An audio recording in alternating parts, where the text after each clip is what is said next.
Look at India appointments. Appointing only Yoruba people, his own people, not even only Yoruba, the Lagos axis. The Lagos Alaye inspired axis of his proteges. Look at it. Whether you say the Chief Justice of Nigeria, whether you say the Attorney General of the Federation, whether you say Minister of Finance, Central Bank Governor, whether you say every notable thing, whether you say Inspector General of Police, Chief of Army Staff, whether you say insecurity in economy, what do I say? He chose a fellow Muslim for a same faith ticket. Not recognizing our diversity. Like I said, I can't stand on the blood and the graves of the innocent Nigerians that are massacred nationwide to begin to praise a government for what? For giving me tears and blood? There is no way anybody will be praising this government without appearing like a fool.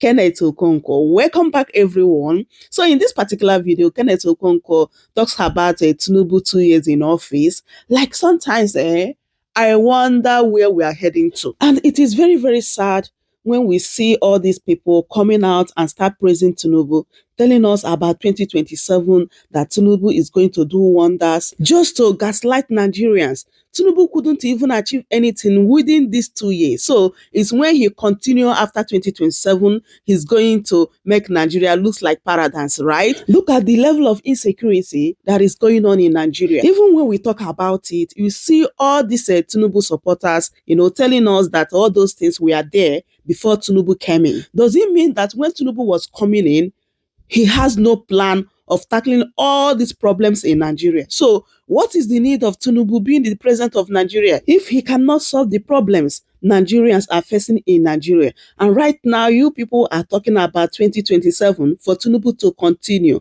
If we are seeing what we are seeing in Nigeria today, in this Tinubu first term, tell me what is going to happen after Tinubu continue in 2027. Let me allow you guys to just take a listen and hear everything Kenneth Okonkwo said in this particular interview. Nigerians have continued to trail President BLޮ0D Tinubu's performance 2 years into his administration. While some commend the government for its economic reforms, many are now questioning the president's claims of economic progress, juxtaposing them against the daily realities faced by most Nigerians. Politically, the state of the opposition appears dire as the nation seems to be tilting towards a one-party system, even though we see that those in the opposition party strongly disagree with this. Disarray within several political parties, including the People's Democratic Party and the Labour Party, has only fueled this perception. As Nigeria approaches the 2027 general elections, political realignments have become increasingly common. Discussions around the formation of a coalition party are gaining momentum, with several political figures calling for a united front to challenge the ruling All Progressives Congress. Will the coalition thrive? To discuss the state of the nation with us today is politician Mr. Kenneth Okonkwo. Good morning, and thank you very much for joining us.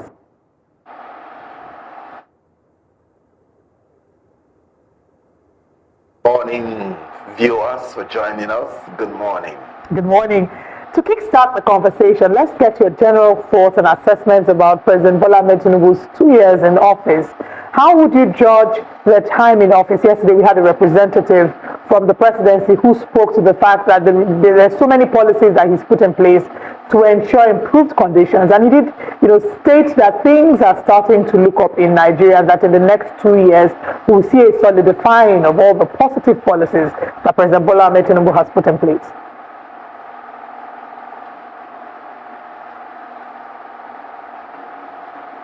Well, let's start this conversation with the time-honored philosophy of Richard Steele. Richard Steele said, so when you want to commend someone, add reasons why you're doing so. Because this is what distinguishes the approbation of a man of sense from the flattery of sycophants and admiration of fools. There's no way anybody will be praising this government without appearing like a fool. When they came in, Tinubu in inauguration ground said fuel subsidy is gone. And then, when he was saying that, there was no cabinet in place. Fuel price rose from 195 naira to 617 naira in one swoop. And then they floated in naira. And naira depreciated, going to almost 2,000 naira to a dollar from about 460 naira. And the only defense they have is be patient. Nigerians became hungry. His own people started shouting, Ebin power. And their response, be patient. Be patient first 100 days. Be patient 6 months. Be patient 1 year. Be patient 2 years. Half of the journey. And they are still asking people to be patient. Are you praising this government? You are doing it on the blood and the graves of people in Benue State that are being massacred every day. As I talk to you, people are dying in Benue State, not because they committed any crime, but because Tinubu is their president that could not defend them. Benue State is an APC state, governed by a reverend father. So spiritually, you say a reverend father is in charge. Politically, you say they are a member of Tinubu's party. And yet, they are dying every day from terrorists, from killer headsmen, and no end in sight and no solution. And some people are praising this government. They are doing it on the graves and blood of the innocent Nigerians that are massacred everywhere and every day. You talk about Plateau, you talk about the Northwest, talk about the Southeast. Kidnappers are discovered with graves, with people burying people alive. And Tinubu's purported security reports, they don't take such reports, security reports to him for prevention. It is the security report that will help him to take the resources of Rivers State in the name of declaring state of emergency. That's the security report they will see. But security reports to bring security to Nigerians, they will not give him. I want you to understand, security is the basic necessity that every government owes to its citizens. This government has failed in its area of security. People are scared to travel through the rivers, the sea, because flood will come and sweep them away. Look at what's happening in Niger State. 200 persons just died. And it is not a situation that is not foreseeable. These things happen every day. You know, when people talk about Tinubu's regime and they say, these problems were there before him, I actually realize that the media and the spokespersons are very unintelligent. Because when you make such statement, you are actually indicting him. Because what you're trying to say is that this government ought to have been aware or is aware of all the problems before coming in. That means they did not come with any solution. If it is a problem that is not there before, if it's a novel problem, you say, okay, they are facing a new challenge, give them time. But these are problems that have been there. Boko Haram has been there. Insurgents have been there. Lakurawa has been there. The bandits, the kidnappers, they have been there. There is nothing new. A man that said to be the president is his life ambition did not make any preparation to bring solution to all the problems that he knew were there. And now we are hemorrhaging. We are going into more deprivation, into more degradation, into more hunger, into more hardship, into the worst of mankind. Do you know, the present report now is that Nigeria has more malnourished children than Sudan. Nigeria has overtaken Sudan, a war-torn country, as in malnourished children. If our children are malnourished, that means the failure of this government is moving even towards the next generation. They have destroyed their own generation. They are moving in to destroy the next generation. This government has nothing to offer Nigerians except destruction, except wastages. We're talking about security. Do we talk about the economy? This government that removes fuel subsidy Say the reason is because they will be saving $7.2 billion every year, and it will help them to provide infrastructure for the people. It will release money for them to cater for the welfare of the people. What have they catered for? This same government has borrowed Nigeria into bondage more than any other government before it. In December 2024, our debt profile reached 144 trillion naira. This government met only 77 trillion naira as general debt of Nigeria. They are now seeking to borrow $21.5 billion. Jesus. I mean, yesterday, where did these people come from? If you strongly believe that the current administration has nothing to offer Nigerians, do you have hope in the coalition to maybe unseat the current administration? And if yes, who do you think will head this coalition?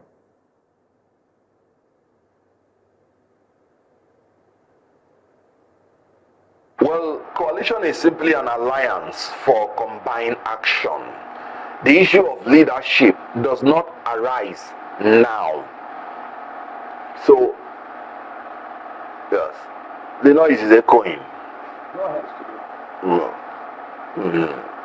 Go ahead. We can hear you clearly. Please go ahead. And your audio is great on our end. All right. The issue of who is leading the coalition,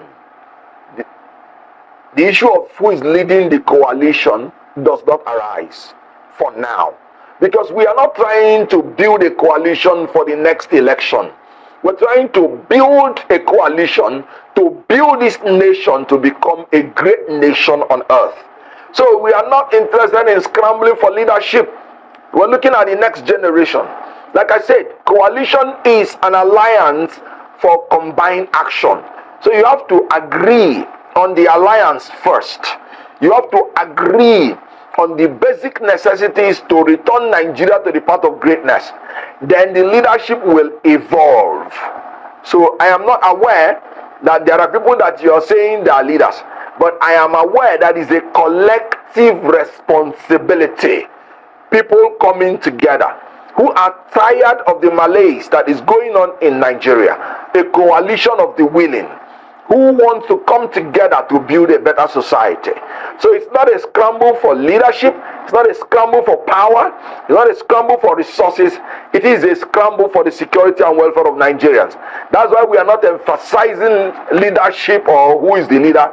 We are emphasizing what are the manifesto, what are the terms of reference. Then whoever is interested in providing such things for Nigeria will sign up to the coalition, and then the leadership will evolve from there. Having said that, everybody is convinced now that in Nigeria things are not moving the way they should move. Also, in the opposition, you cannot go it alone in order to take out an incompetent incumbent. So you have to come together. In union there is strength. So when you come together, you will be able to oppose INEC that has become a rigging machine for the ruling party. When you come together, you will be able to build the trust from the people that you have unity, at least, that will help you to govern well. When you come together, you will be able to bring legitimacy to your request, and immediately your government comes into effect. You will be able to form the government from very powerful people of substance that have character, capacity, and that have the competence, because you would have many of them. So the coalition is building itself, is organic, is forming up, and then we have leaders that are of integrity, that are emerging from the coalition. And when we combine, then we will be able to deliver for Nigerians. Do you think you've been fair, your assessment of this administration? Because looking at the health of the economy when President Tinubu took over, it was in dire straits, and majority of those who were contesting against him, the front runners, had also said that they were going to remove subsidy. Having said this, Are there any positives you've seen in the last 2 years? Because you can't say, I believe, that nothing good has come. They've not done anything positive when the government has rolled out some policies and initiatives in the last 2 years. I know it's not your duty to talk about to highlight the positives of the administration, but just being fair.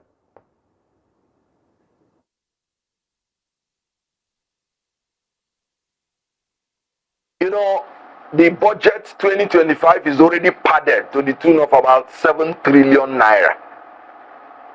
One street light will cost Nigerians 200 and something million naira. One pole of street light, one borehole will cost them almost 200 million naira. What good can come out of such a government?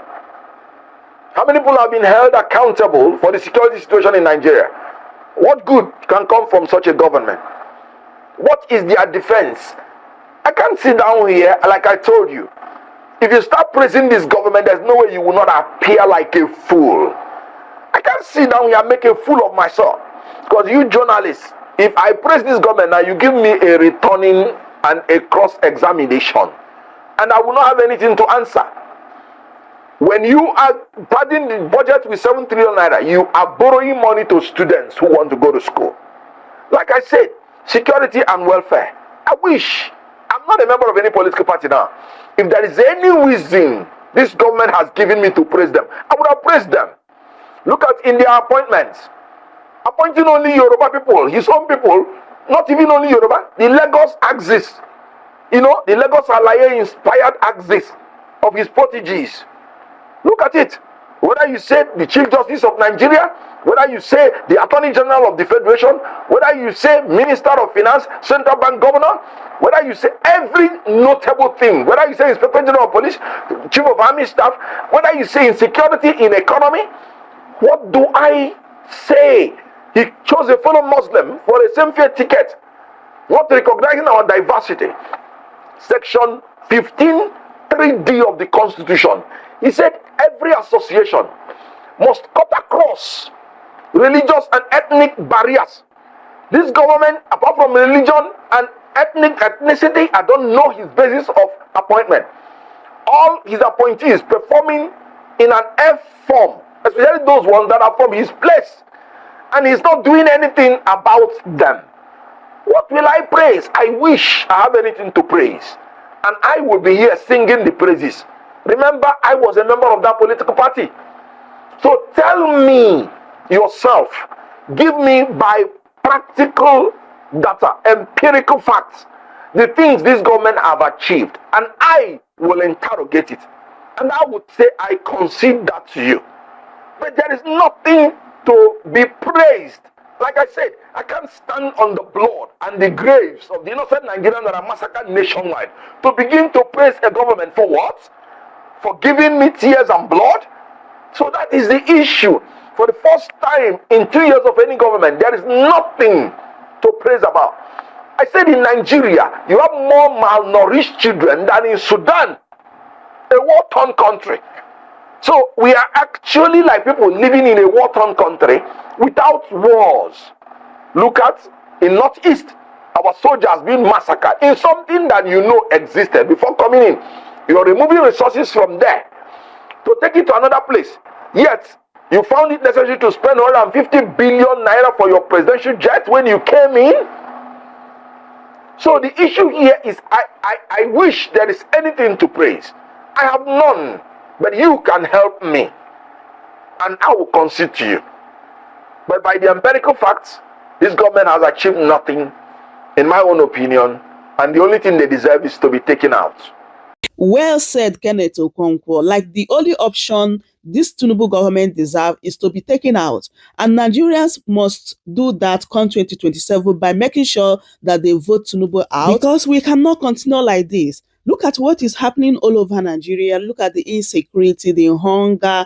Like Nigerians are suffering. The only people that are benefiting from this particular government are the politicians. Those that are working for Tinubu. Aside that, we Nigerians are really, really suffering. Look at the killings are still happening in Benue State. You guys remember last time this particular, herdsmen by these people, you saw, how Tinubu government was doing eye service, doing this, doing that. But what is happening continues. Look at Niger State, the flood. Up to now, Tinubu has not visited. And this is what Rufai said. Rufai said, Obi has gone to visit flood victims, but Tinubu has not. That he should go. He is the president of Nigeria. And if time is not taken, they will start blaming Peter Obi. Why did he visit the flood victims? Okay, now when they are scoring Tinubu, they even said that, yeah, it's the only Tinubu that removed fuel subsidy. Please, where is the money Tinubu is saving from fuel subsidy? And yet, he's still borrowing. Then what is the need of removing fuel subsidy? So this to show you that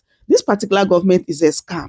And if Nigerians did not wake up and say enough is enough, like the kind of suffer, the kind of way where we go see after 2027, no be here. My people, I say make I bring this update to you guys. I hope you truly enjoy watching, and also you heard everything Kenneth Okonkwo said here. I would love you guys to leave your thoughts in the comment section as always. Subscribe for more updates, like the video and share it as well. I will see you guys in my next update. Goodbye for now. Welcome to Shamras News TV.